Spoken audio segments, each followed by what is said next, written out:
अश्वत्थामा और कुंजरा बोला। अश्वत्थामा अथा कुंजरा।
प्रतिज्ञा पूर्ण भइल। दुशासन के छाती के रक्त आई।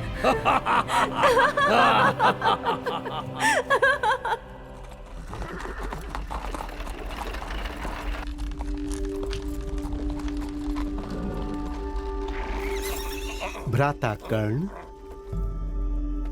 कृष्ण, ई कैसन नया संबोधन?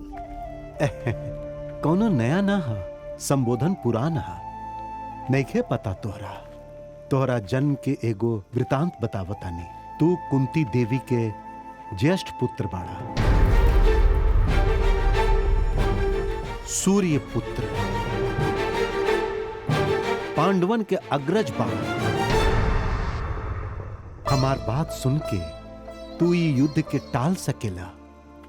ये विशाल महासाम्राज्य के तू सार्वभौम बन सकेला। कृष्ण, ए रहस्य के तू यह समय काहे बतावताड़ा, ई जानतानी हम। एगो अशाश्वत राज्य खातिर अमृत हृदय मित्र सुयोधन के साथे अन्याय न करब, द्रौपदी के भिन्न दृष्टि से ना देख पाई।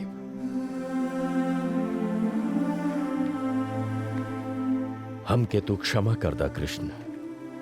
कर्ण, तोहर सचरित्र और करुणामयी स्वरूप सूर्य चंद्र जैसन प्रकाशवान हो गई। कर्ण के बिना महाभारत के कीर्ति अधूरा बा। तो चली हम। धन्य भैली हम कुंती सुत।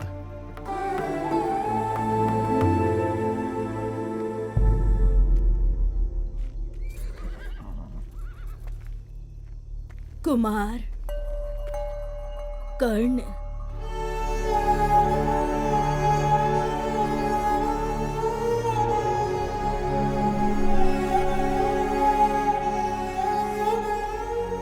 पांडवन के माता के हमर प्रणाम।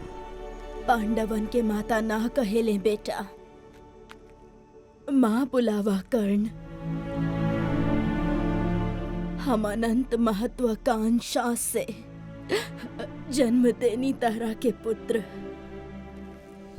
माँ होके ना सही, कम से कम एगो नारी होके एगो बच्चा के सीना से लगैलू,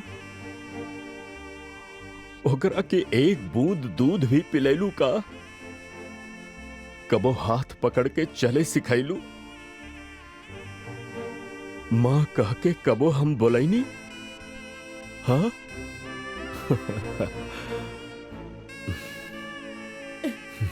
ना पुत्र ना, ई लोग के भय से जन्म देते तारा के गंगा के अर्पित कर देनी बेटा।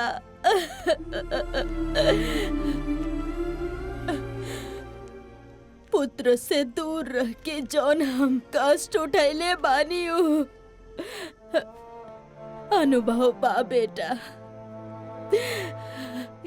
ई आयु में पुत्रहीन होके जीवित ना रह पाए, ना रह पाए।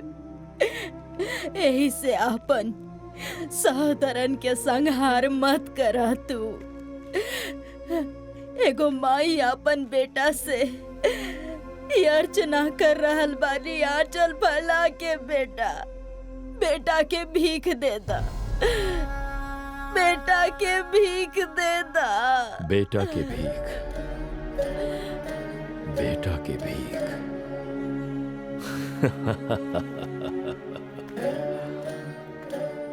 त्याग तो आप तबे देले रहनी हमके, ऐजा हमरे चिंता के नाते ना आइल बाड़ू। ऐ समय भी पांडवन के बचावे के विनती यहां लेके आइल बाड़ू। आपके बड़ बेटा कर्ण भी जियत रहे, ऐसन आप कबो न चाहनी। कर्ण, ऐसन मत कहा। विधि के विधान देखी। बेटा कहे कि पुण्य आपके नहीं खेबा और मां कहे कि भाग्य हमार नहीं खेबा। हम कांते ना राधे बानी सूत पुत्र। ऐ समय आप जौन मांगे आयल बानी मात्र मूर्ति, याचक के हम खाली हाथ लौटा दी, ऐसन करुणाहीन नहीं खे कर्ण। धर्मराज भीम नकुल सहदेव से अगर युद्ध भइल तो ना हरब हम उनकर प्राण। बाकी अर्जुन हमारा जन्म दुश्मन हा, ओकरा के हम जियत न छोड़ब। या हमारा अंत अर्जुन के हाथे होखी, अर्जुन के अंत हमरा हाथे। पांडव रही हैं 5 भाई ही। युद्ध में अगर अर्जुन मारल जाई तब प्राण मित्र सुयोधन के दिहल वचन हम पूरा कर देब, और अगर हम मारल गईनी तो आपके दिहल वचन। कर्ण,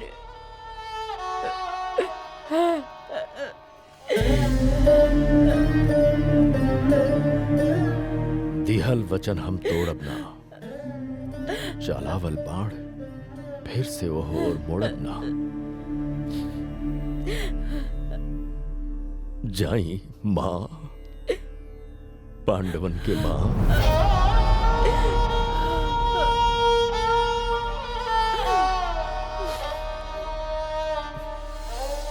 आदित्यः सवितः सूर्यः खगपूषगभस्तिमान्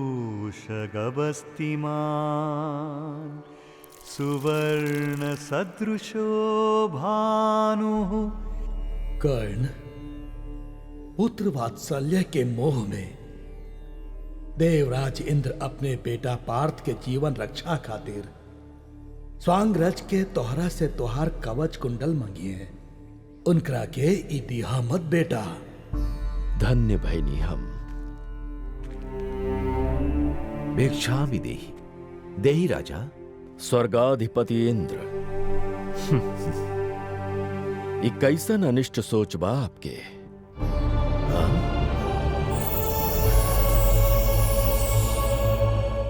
आपन बेटा के प्राण की रक्षा के खातिर आप दूसरे के बेटा के प्राण लेहल चाहता नहीं।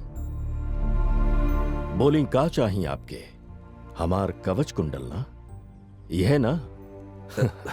देवतन के राजा कर्ण के सामने हाथ जोड़ के खड़ा बाड़न, इतिहास बने दी। खुशी खुशी देता नहीं।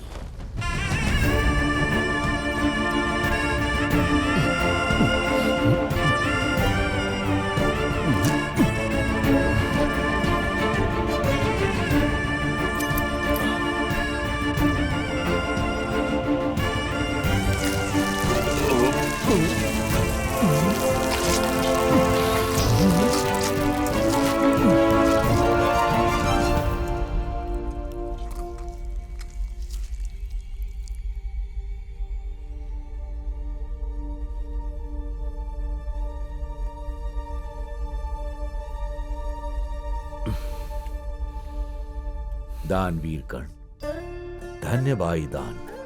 दानवीर में सर्वश्रेष्ठ कर्ण के देवराज इंद्र खुद भी सिर झुका के नमन करत बा। चिरस्मरणीय रहा।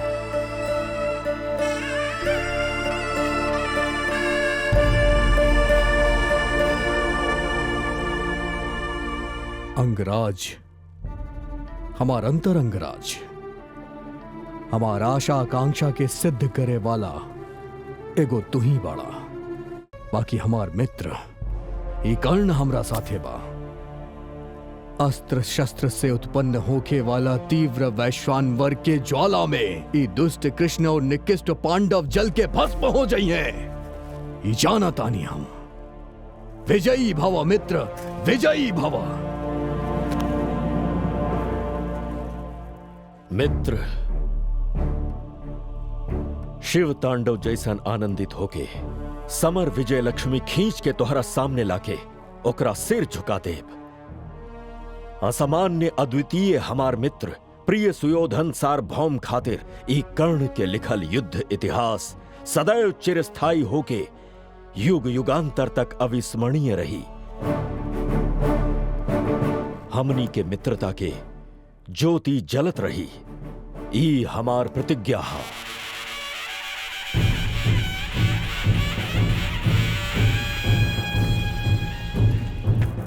शल्य राजा के हमार प्रणाम। आजा।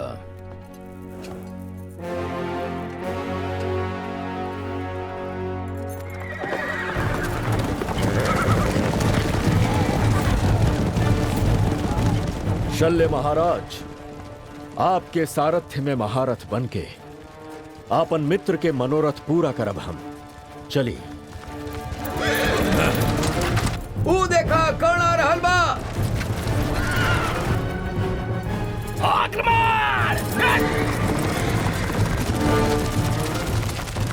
हमार भुजबल और शस्त्र सब सम्रांगन में प्रयोग खातिर आतुर बा।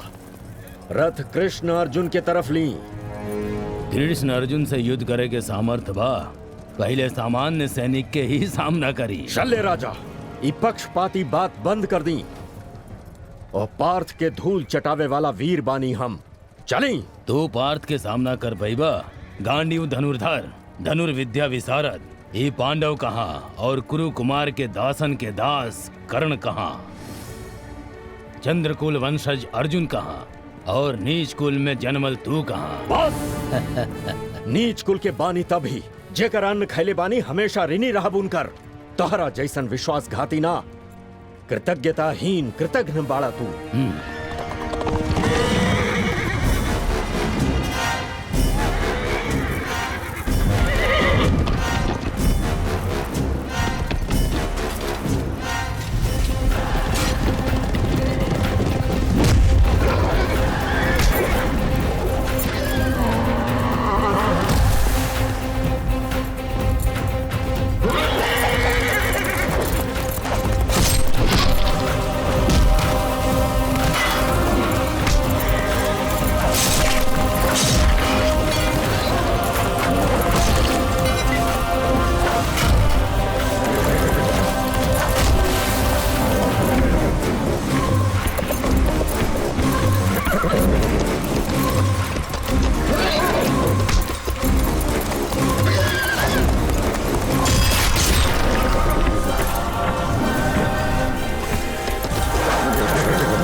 वो देखा सामने कृष्ण अर्जुन।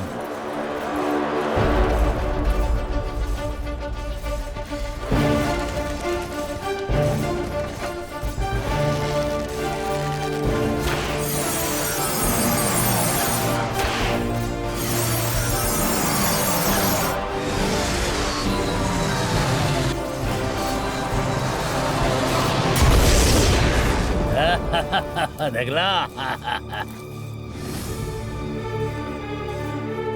इतना बल पराक्रम बा हमरा में, दिखावत आनिया वहीं।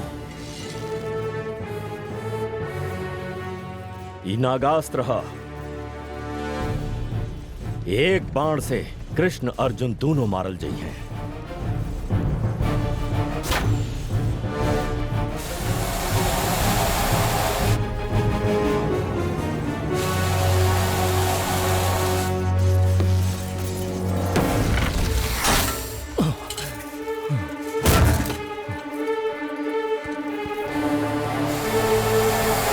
कृष्ण के मायाजाल के नाते लक्ष्य चूक गई, हम के पुनः प्रयोग करा। चलावल गईल बाण हम फिर से मोड़ब नाई वचन देले बानी हम। क्षमा करी हमरा के। हे माधव, हमार मुकुट धरती पर गिरल, यश कीर्ति धूल दूषित हो गई। व्यर्थ के चिंता छोड़ा अर्जुन, धैर्य रखा। वो देखा भूदेवी के श्राप फलीभूत।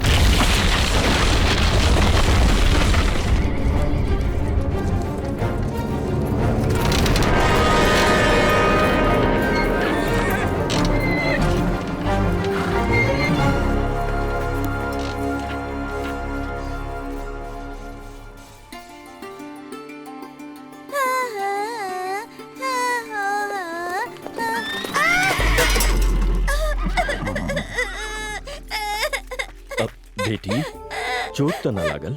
आप हमार घी नीचे गिरा देनी। आवा हमरे साथे दूसर घी तिलावत है। ना ना ना, हमरा की ये घी चाहिए। भूमि में समाहिल फिर ना मिलेगा यदि बेटी। हम ये घी ना लेके गई नहीं तो माँ मरी है। ठीक बा, रोवा मत।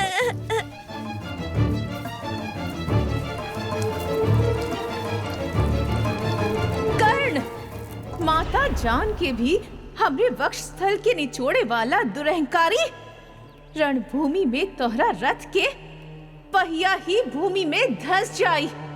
ई हमार शाप है। माता भूदेवी, युद्ध के एह निर्णायक समय में हमके दिहल शाप के फलीभूत कैल चाहता नहीं आप। जैसन आपकी इच्छा। शल्य राजा, रथ के ऊपर उठावे में हमार सहायता करी। हम खाली तोहार सारथी बने के आयल बानी, समझला। रथ निर्माण करे वाला सूत जाति के नहीं खी हम। ए कार्य के तोहरा खुद करे के पड़ी।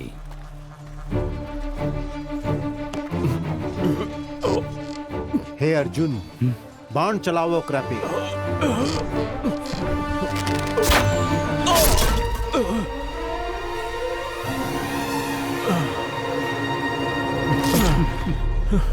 छी कायर, कृष्ण के कहला पर इतना नीच काम कैला तू। निशस्त्र योद्धा पे शस्त्र प्रयोग कैली है क्षत्रिय धर्म बा। धिक्कार बा तोहरा पे अर्जुन। ये भार्गवास्त्र हा, तोहके और तोहरा सैन्य बल के भस्म कर देई।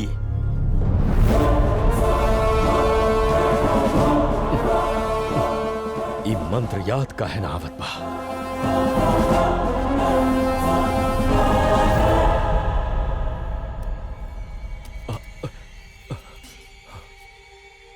कर्ण, ये खून कैसे बहल? गुरुदेव, कीट दंश के नाते बहत बा। आपकी नींद भंग ना होके यही से साध रानी। इतना धैर्य, स्थैर्य और वीरता क्षत्रियन में ही मिल सकेला। ए असत्यवादी, चल से जौन तू हमरा से सीख ले बाड़ा विद्या, उपयुक्त समय में तोहरा काम ना आई। ये हमार श्राप बा।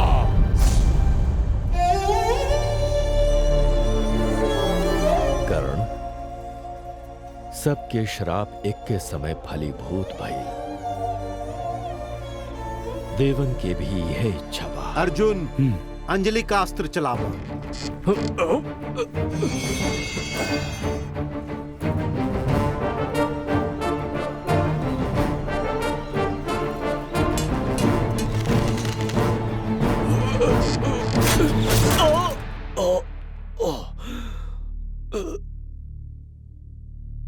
माधव, दुर्मार्गी हारल और मर गई।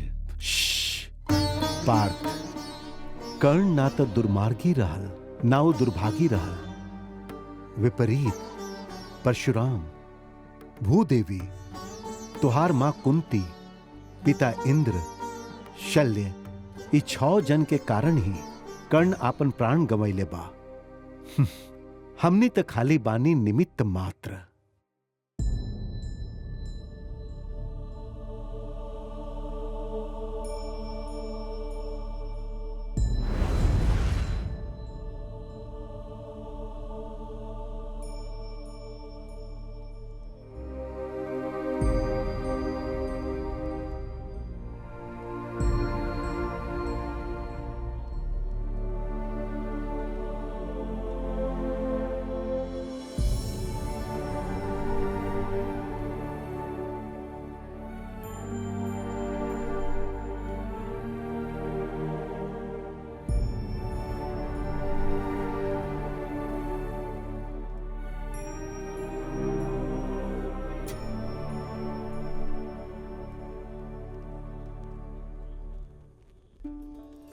हे सखा, तू हमार प्राण रहला, हमार स्नेह स्वरूप रहला।